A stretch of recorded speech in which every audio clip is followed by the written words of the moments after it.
మన వంటింట్లో ఉండే మిరియాలను కేవలం ఒక మసాలా దినుసుగా మాత్రమే చూస్తాం. కానీ పూర్వకాలంలో వీటిని నల్ల బంగారం అని పిలిచేవారని మీకు తెలుసా? రోమన్ల కాలంలో వీటి బరువుకు సమానంగా బంగారాన్ని ఇచ్చి కొనేవారు.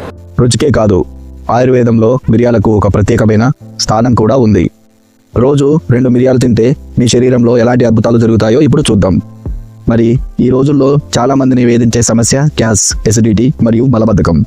మిరియాలలో ఉండే పైప్రిన్ మన కడుపులో యాసిడ్ విడుదలను ప్రేరేపిస్తుంది. ఇది మనం తిన్న ఆహారాన్ని చాలా త్వరగా తేలికగా అరిగేలా చేస్తుంది. వాతావరణం మారగానే చాలా మందికి జలుబు, దగ్గు, గొంతు నొప్పులు వస్తుంటాయి. అలాంటి సమయంలో యాంటీబయాటిక్ టాబ్లెట్స్ వాడే బదులు మిరియాల చారు తాగి చూడండి. వీటిలో ఉండే యాంటీ బ్యాక్టీరియల్ గుణాలు గొంతు ఇన్ఫెక్షన్లను తగ్గిస్తాయి. కొద్దిగా మిరియాల పొడిని తేనెతో కలిపి తీసుకుంటే మొండి దగ్గు సైతం మాయమవుతుంది. మిరియాలు మీ శరీరంలోని అదనపు కొవ్వును కూడా కరిగించగలవు. మిరియాలపైన ఉండే పొర శరీరంలో కొత్త కొవ్వు కణాలను ఏర్పడకుండా అడ్డుకుంటుంది. అంతేకాదు, ఇది మన శరీర మెటబాలిజాన్ని వేగవంతం చేస్తుంది. ఉదయాన్నే గోరువెచ్చని నీటిలో నిమ్మరసం, మిరియాల పొడి కలిపి తాగితే బరువు తగ్గుతారు. మిరియాలలోని యాంటీ ఆక్సిడెంట్లు క్యాన్సర్ కణాలు పెరగకుండా చేయడంలో సహాయపడతాయి.